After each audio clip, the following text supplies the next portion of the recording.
The fact that you're both here on Easter weekend speaks to your commitment anyway. It is, of course, Easter Monday, the time of recording. It's midday as well. Fellas, just going to get started with checking in the air. Radu, starting with you.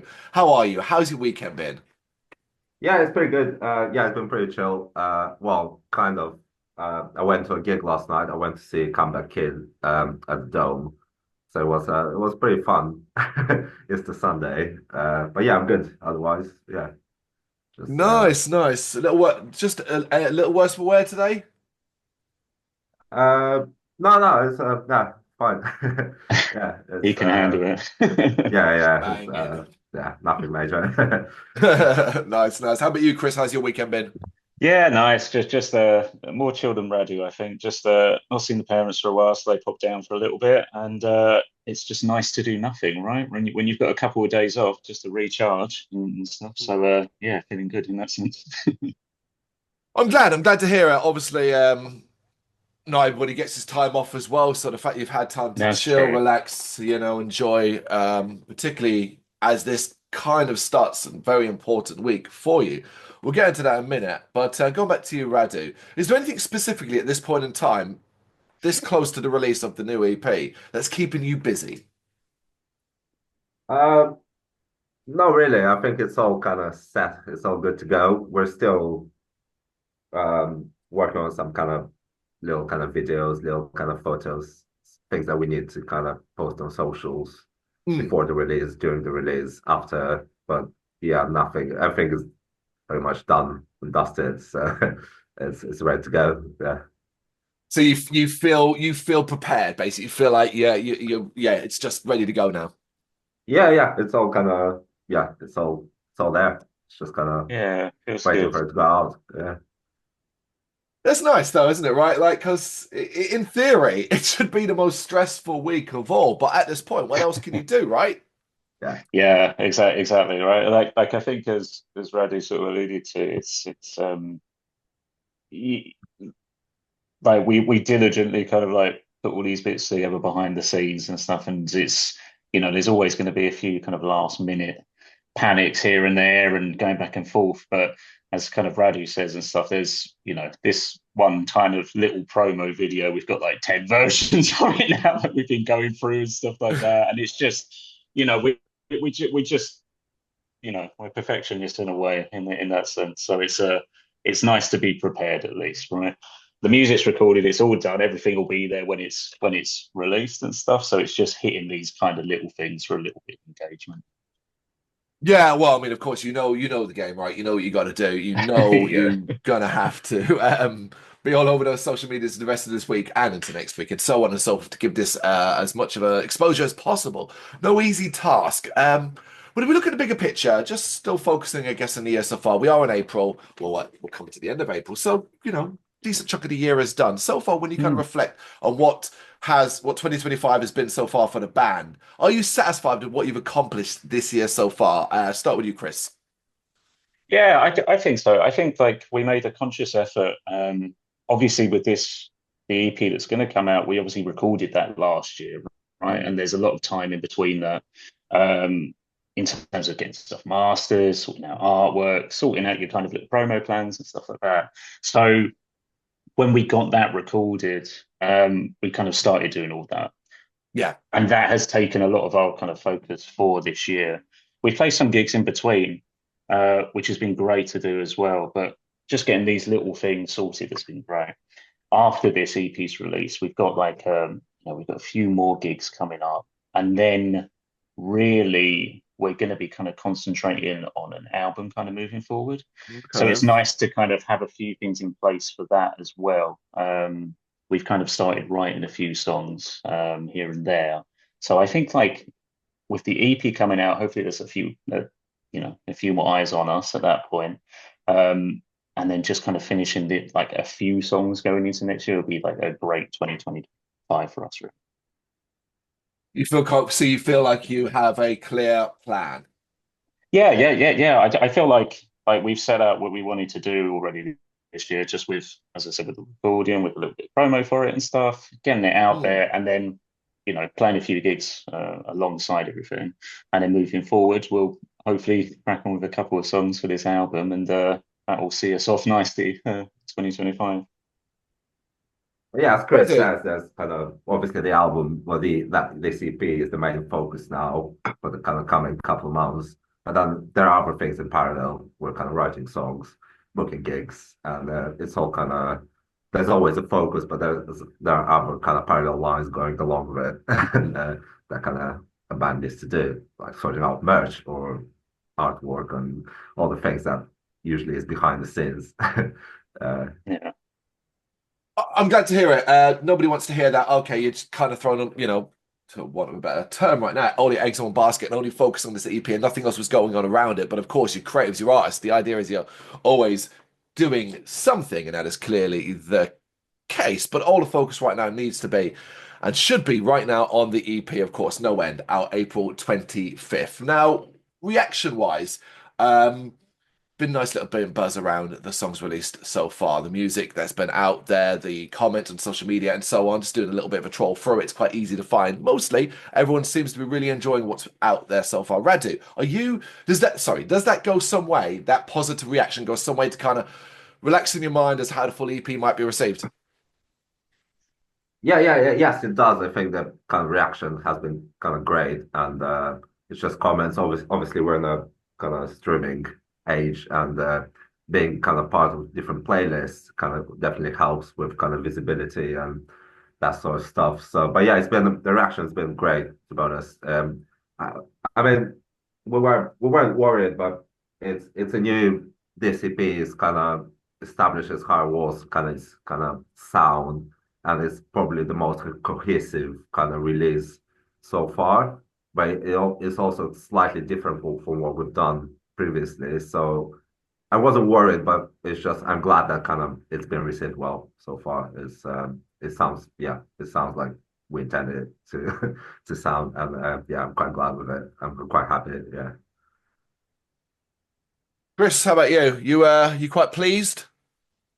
Yeah, definitely. Just echoing what Rado said, like it's I think with this EP and with our previous EP as well, like we made a conscious effort just to kind of drill down on like all the kind of production side of stuff and just get it's kind of elevate what we already had. Same with kind of the artwork, just the look of everything as well. And I think we've really achieved that. And with this EP, it just builds off of the previous one.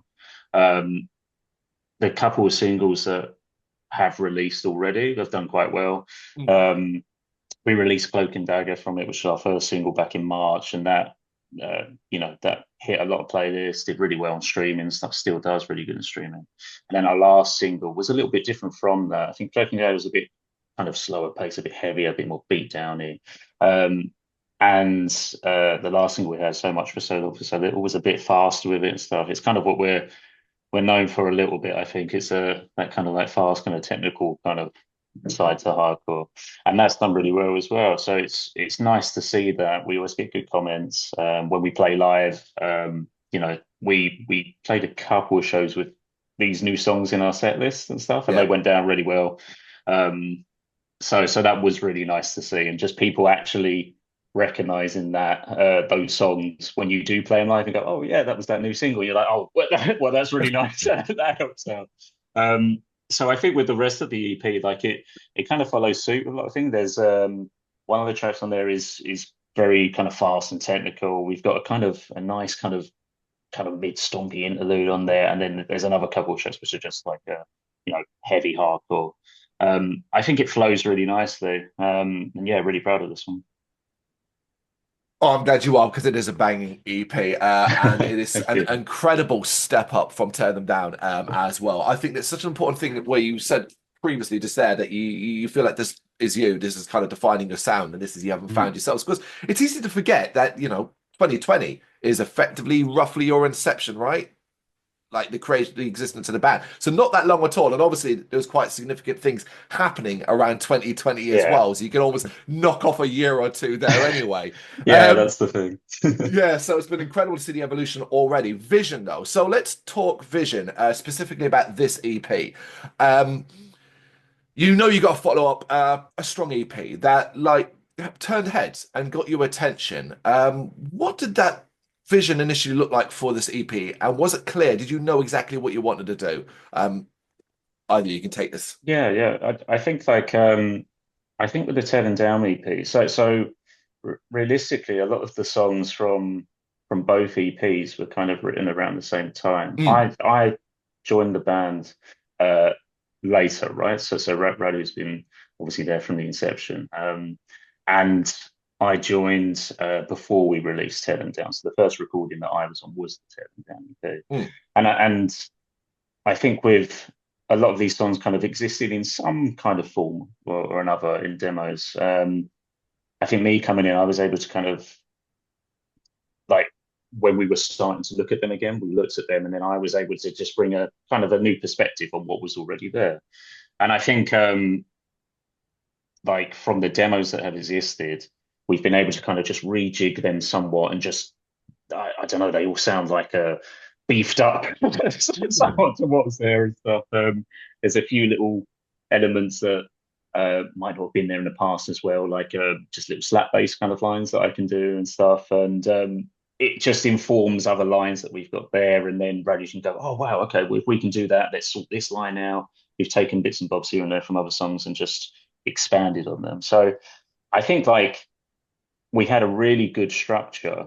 And then across the year, like last year and stuff, we've just been able to like look at what we had and just reimagine them almost. And I think knowing what we wanted to do with the Ted and Down EP, it helped really inform this one, and it just beefed it up. We took the last songs and just made them like, you know, to point a better phrase, we turned them up to 11, didn't we?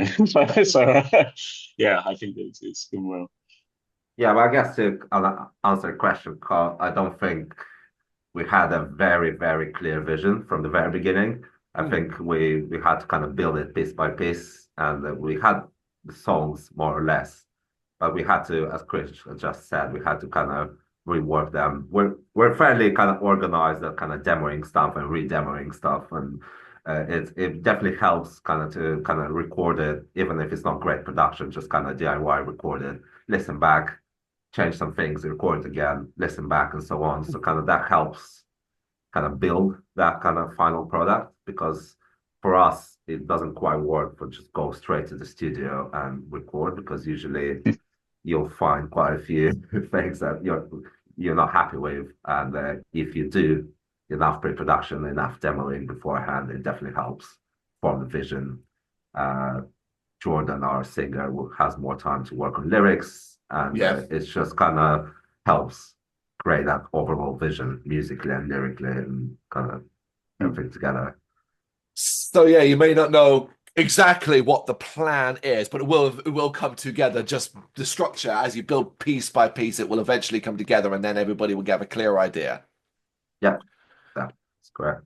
But so it's interesting that these songs obviously are effectively a lot older for you than they are people who don't know their background, of course, of them.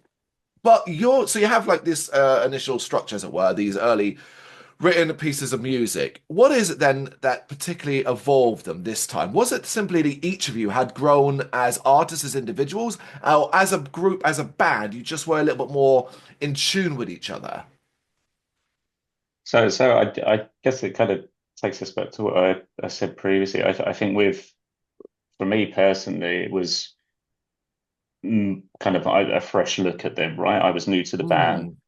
and so a lot of the structures for some of the songs, whilst obviously structures, some of them can remain. There might be like a line here and there that just differs, and it just changes the course of the kind of song. We had that with one of our last tracks on our last EP, We Are Weak. It was basically kind of as is, but like just a slight variation here and there, and it brought it up to the point where we looked at it and was like, oh yeah, wow, this is the one we want to record now.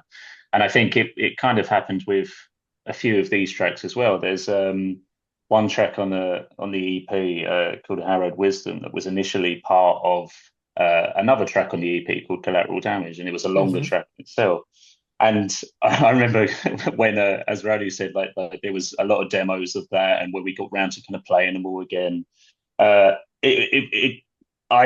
just didn't. it felt really weird and a bit clunky as one whole song for me. So I think there was a conversation at one point where we were like, oh, well, why don't we remove it? We removed it, and it kind of worked that, oh, actually, this is still a really good riff. It kind of works by itself, and we made it a song unto itself. So it's just kind of looking at those, yeah, those kind of structures really. And with that fresh perspective, it was just like, wow, yeah, now that works in that way. And I think, yeah, that's kind of what I was seeing at least for this one. It's also organized. I guess when hardcore is a major part of your sound and the influences and stuff like that, almost people demand a certain level of chaos. But this is clearly so well organized. But how do conversations like that get started as within you as a group? You're talking about taking a song lyrics and splitting up and breaking it down and removing parts and stuff like that. How does that conversation get started? Uh, a lot of it can be kind of online that you kind of because we all have kind of different software that we can demo stuff, even if Mm, it's not even actual drums or actual guitars. It could be just a simple MIDI track. Here's the core idea, and then you kind of share it with the rest of the group, and then you get some feedback, and then you evolve it, and then this is what I think the drums should sound like. Because for me, music is not necessarily about those kind of precise parts. It's more like mm, dynamic and flow and those kind of things. So I think if you're able to define those things in advance and just can work on those things, then as Chris has just said, it's just all those little details. One little details can change the whole dynamic of the song to make it better. So it's yeah, it's definitely. But yeah, the way it starts usually we usually have a core idea. Someone comes up with it, and then we share it with a group, and then the conversation could happen probably in the room more often than not.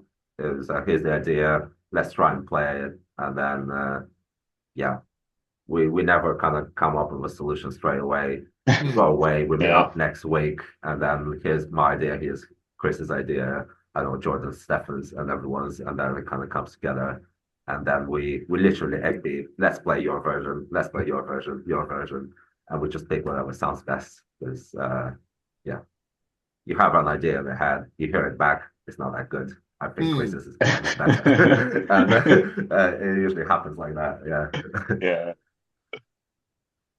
Okay, yeah, no, it's organized chaos by the sound of it, nonetheless. In the end, but the end result speaks for itself. That's the thing; it really, really does. This EP is a few days away from coming out. I've heard it, and I've already said it's an absolutely fabulous showcase of who you are today, which is really interesting because obviously the music doesn't necessarily represent who you are today. But I'm going to ask you to try and cast your mind back somewhat to perhaps the earliest incarnation of some of these tracks. Radu, we'll start with you on this front. And it's about creativity and particularly what excited you about the creative process of these tracks. When you think back, what was particularly exciting about that period in time? Uh, I'll probably, I'll find it quite difficult to pin it down to particular yeah, moments in time when each Hmm. song was written or something like this. But I think it's just kind of live. The gigs you play, the gigs you go to. It's not necessarily a copy or something, but it's just the kind of the scene you're in. Well, obviously, we Yeah. all have our influences. We all have our early influences that kind of middle influences, and then things we listen and kind of enjoy now. And I think it's all a mix. So for me, I couldn't say I'll I find it quite difficult to pin it down to a particular moment in time that kind of this particular event changed. But yeah, there are a bit different, and I quite like when bands do it. They just write what they think is right for them at that particular moment in time. Because sometimes, especially with bigger bands, kind of fans can kind of hold you to account. Well, you've Hmm. changed your style or you've changed your direction. I quite like when bands just don't care and just do whatever they think is best for them. So I take this approach, even if it's not doesn't necessarily fit in a particular kind of this is this type of hardcore or should be grindcore, death metal or whatever. I just write whatever I like at that moment in time. So I kind of that's my my principle in a way.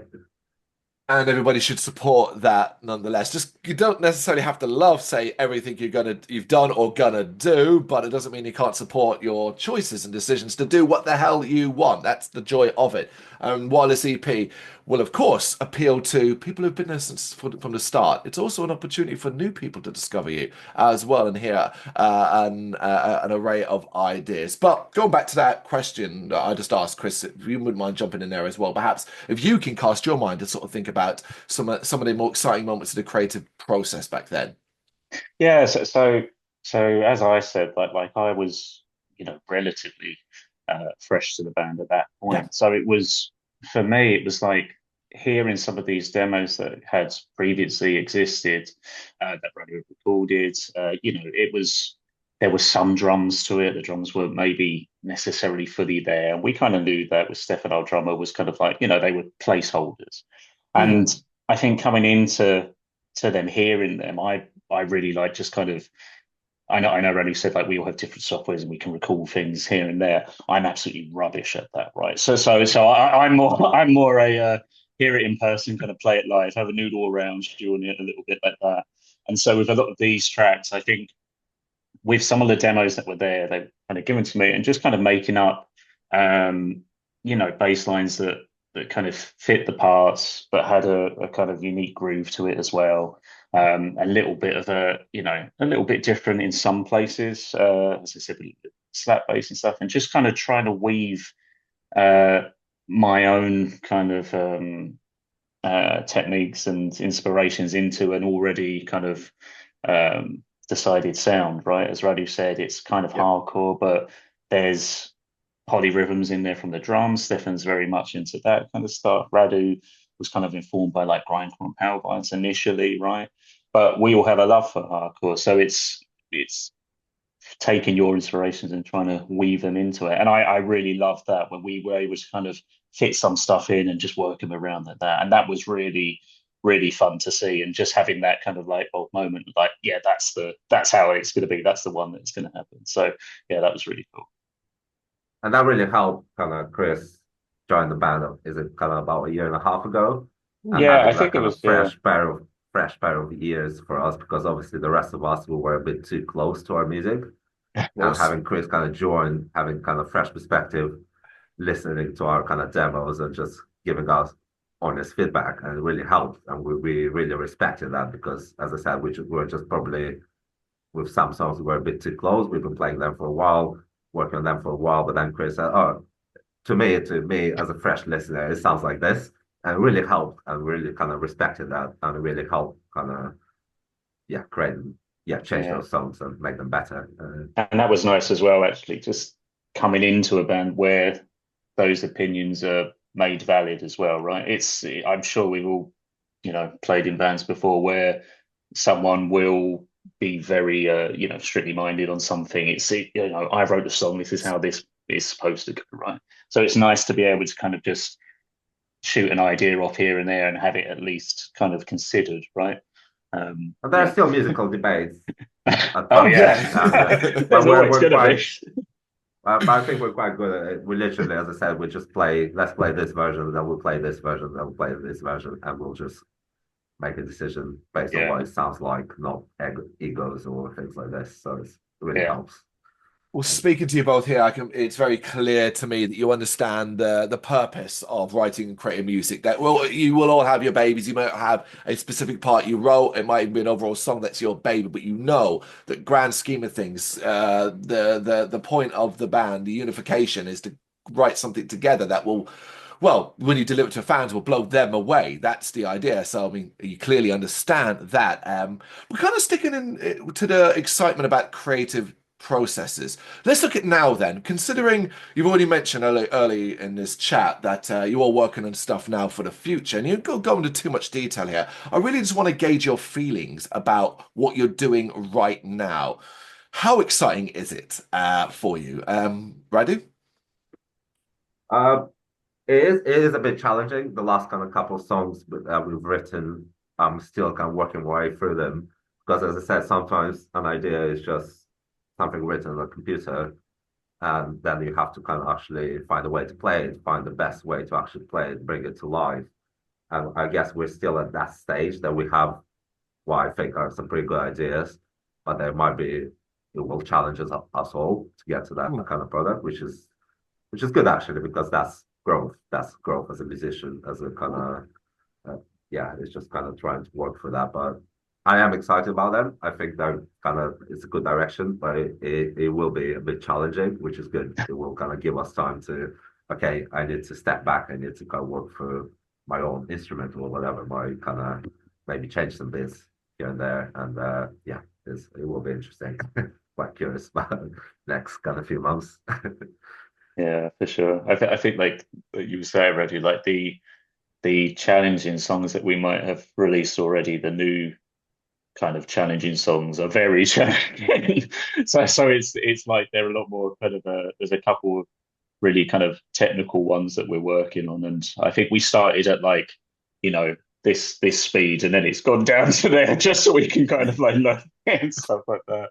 Um, but it's as Roddy said, it's about kind of growing with it and stuff. We kind of stick with it, and the more we kind of play those kind of riffs and stuff, the more we're gonna nail them. And it's not necessarily just physical speed and stuff like Yeah. that. It's a bit kind of layers of polyrhythms and kind of twisted Yeah, parts that you kind of just need to get your head around it. It's not always just about kind of physical playing fast or things like that. It's just about kind of understanding the overall part, which isn't kind of easy. Yeah, at times. Yeah. I can't wait to see what comes next. I really, really can't. But for now, we do have this EP, and I'd love you individually, please, to sum up, if you can, what you think this EP. So I'm a brand new listener. I've never even heard of you. I've just wandered into a show, or maybe I've just been flicking around and Spotify has recommended this EP. What do you think this EP says about you? Says about Higher Walls? Roddy, after you. uh, yeah, I think it's as often with kind of hardcore, it lyrically, I think it reflects the kind of state of the world that we're in now, with kind of UK internationally everywhere. It's not an easy time, and I think it's really good. It's probably more direct than previous releases in terms of kind of lyrically. I think it's more like raw in a way, and there are kind of uh, yeah, I have a bit of a phrase, but yeah, I think it's yeah, Chris, take Yeah, this one for a it's bit. like kind of as you said, Roddy. It's like this the lyrics and the sound of it. It's probably quite a hard hitting EP based on what's happening in the world at the moment, right? There's always going to be you know uh, troubles and stuff like that. So any release you could write could always be informed by politics. But this one was just a no brainer when it came to kind of writing the lyrics for it. It was you couldn't and you shouldn't ignore some of the things that were happening. And so I think, if people come to our shows, they will get that like a hard hitting kind of message for us. And I think like musically, with a lot of hardcore, it's like we call ourselves a hardcore band, but there are elements to us that aren't hardcore, right? So we have blast beats, we have a lot of polyrhythms, and it's quite an unrelenting experience. I think when you're if you came to a live show for us, right, we're quite drilled and we go at a breakneck speed almost. Um, so I think like yeah, really, that's kind of what you're going to get from us. It's yeah, just heavy kind of technical hardcore, really, with a correct message, really, if I'm being honest. Yeah. Yeah, I think previously we probably were a bit more subtle with the messaging. I think now it's kind of we couldn't do it with this EP. It had to be a Yeah. bit more kind of in your face, more kind of direct because it's just I think the time for kind of being subtle and going around things has ended. Yeah. It has to be kind of told directly now. It has to be kind of done that way, in my opinion. Yeah. I Yeah. love that. No, I love that. It's the difference between previously we're sitting in a room and you're talking to me across it, but in this one you're up in my face, as you say, in your face, you're spitting, snarling. I'm getting flecks of spit from all over me, and my ears are being blown away because you're that up close. And I love that. I love that honesty and I love that directness personally. And I think a lot of people will as well. Particularly, even though, as I say, you have so many layers to you, but you are getting lumped into hardcore because that is such an important component of it. It's something that's just easier, right? From a genre definition point of view. So from that side of the scene, people love that as well. And then it just gets more exciting as we find those, start chipping away at those layers. But ultimately, Yeah. I believe this EP has the potential to be hugely successful. What that means, I'm not entirely sure because everyone's measure of success is a different thing. But I just want, in my opinion, a lot of ears on it and hope a lot of ears will be getting on it. So individually, if you would please, Radu, what does success for this EP look like for you? Uh, for it to kind of be listened to as many people as possible, obviously. I don't have a metric, KPI, whatever, those kind of things. Yeah, we don't work like that. We're just gonna, yeah, we're trying to just get in front of the right people and people, yeah, people to just appreciate it and hopefully understand it. Because it can happen that you put it in front of the wrong people who aren't interested in this kind of music. So that's not the aim. We're not looking for a big millions kind of audience. We're looking for the right audience, our audience. So I think Hmm. that's success for me. If we can get in front of those people, I'm happy with it. Chris, Yeah, how about you? I think it's the same kind of like it's I think we worked hard to kind of build this sound and build off of everything of the last EP. So it would be nice to obviously get the right people listening to it and to get an increased kind of um, streaming audience in a way. I also think it's what I kind of wanted from this as well, would to kind of highlight the people involved with it as well. So like with our production side of things, like highlighting the guy producers called Tom at the Book House and like highlighting what he did. It's just that, he's elevated our sound up somewhat.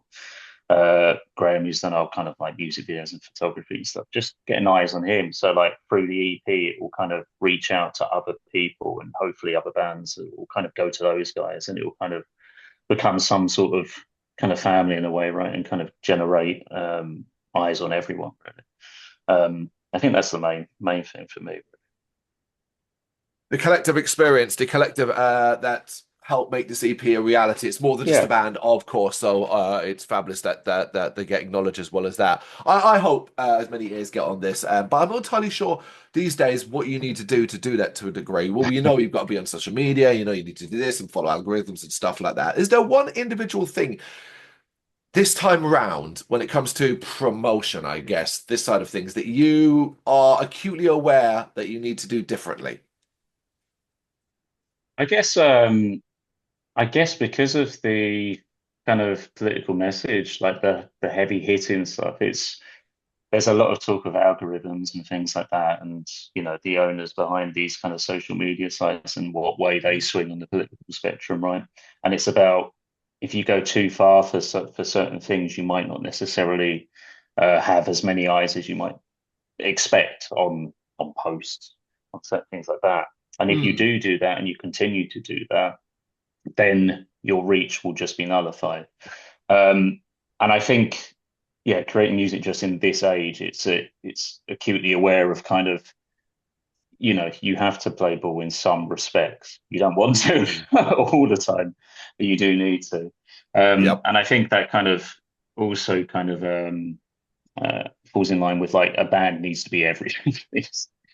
You need to have a top tier artist, and you need to have top tier production. Your demos are basically now full releases, right? You can't Hmm. just create a shoddy kind of a 8-track demo, 4-track demo, even, and hope that someone will pick it up. You need to be refined, and I think that's been a kind of very obvious moving forward. Like and seeing kind of a lot of the bands like these days and stuff pick up on labels and things like that. Their first releases are something that I would have thought would have been, a pipe dream, like for like 10 releases down the line or something. It's like that kind of level of production. Yeah. Um, yeah, I mean, it is just like that now, isn't it? It is. It really, really is. Yeah, it's such a changed world. Obviously, depending upon your age as well.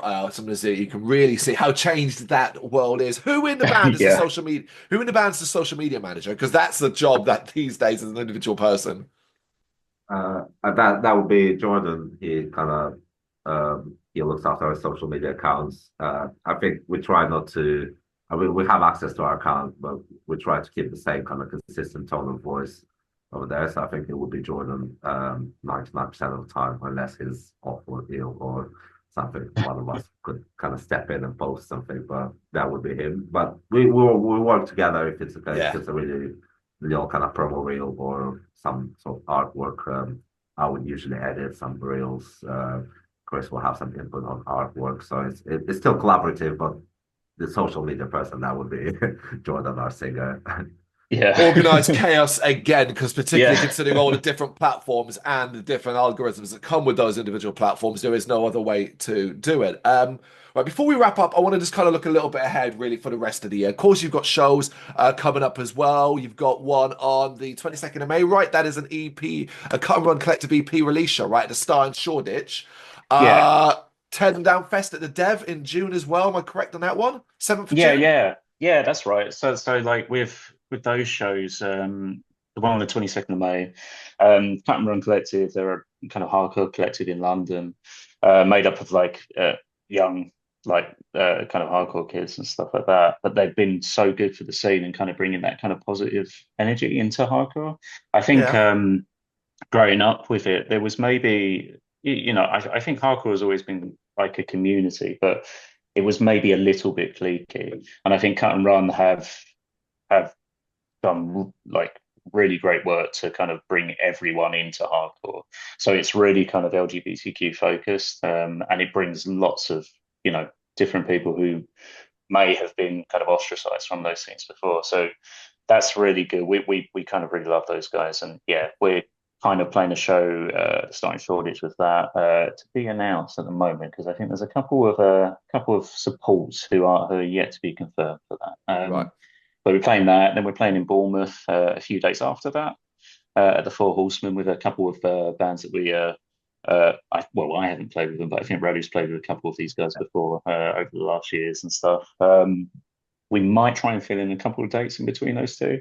But if not, then yeah, we're at the Dev on the 7th. And with that one in particular, we've kind of set up that gig fully. So um, you know, we wanted to have a kind of all dayer in a way. If we could have more bands on the bill, we would. But I think at the moment there's like 5 or 6 bands on Hmm. there.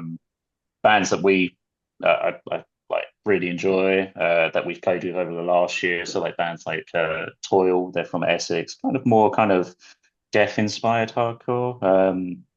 But they're kind of playing there. Another band called Chief Hornet, who Toil really recommended, and we kind of heard and kind of like metallic hardcore, also kind of Essex way. Band Power Failure, who more kind of kind of power violence-y, like fast hardcore, who Radu and the guys before me played before. Same with another band called Breakman from the Midlands, kind of East Midlands hardcore.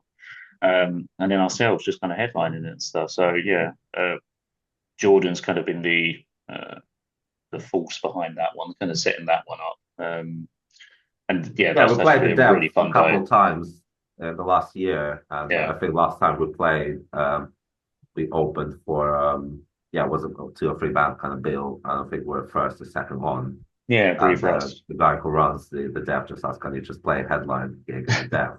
Just Nice. bring your own, just build your own lineup. And we thought, okay, we'll probably do a 3 band bill. And then we thought, okay, it's kind of summer, let's just do 5 or 6 Oh bands Yeah, if we yeah. can, right? try and make So it bigger.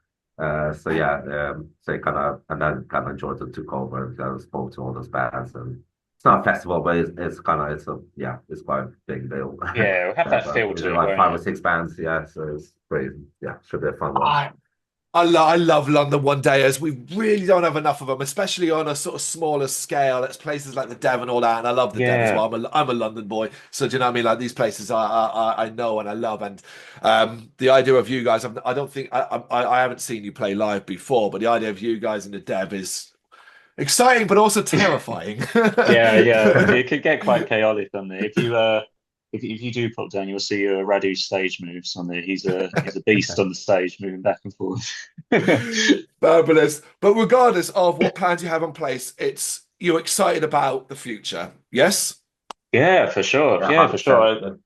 100%. Like we say, like these gigs are there to kind of show off the EP a little bit live and stuff. We've obviously played like one or two shows with a couple of songs in, but these will, there'll be a focus to the live sets when we do play them. And then moving forward, as we say, like we're going to really work hard on this album and try and get something out in next year at some point. It just means a lot of writing, a lot of demoing, a lot of arguments probably until then. You'll be all right. Based on what you told me, I'm sure you'll be fine. But for now, let's just remind people that No End is out on April 25th, 2025. Fellas, we're hitting 45 minutes, so we should wrap this up. Thank you so much for giving me your time on this lovely Easter Monday. Yeah, thank you. Enjoy the release week, and hopefully it's as relaxed as it currently seems to be. Yeah, no, thank you, Carl. Thanks for having us on. Thanks for having us, Carl. Yeah, thank you. Thank you very much for watching. If you've enjoyed what you've seen, please consider hitting that like and subscribe button. It does help us out. You can find us at gbhbl.com and across all social media platforms. And if you really want to give us a bit of extra support, please consider buying us a cup of coffee over on our coffee page. Thank you.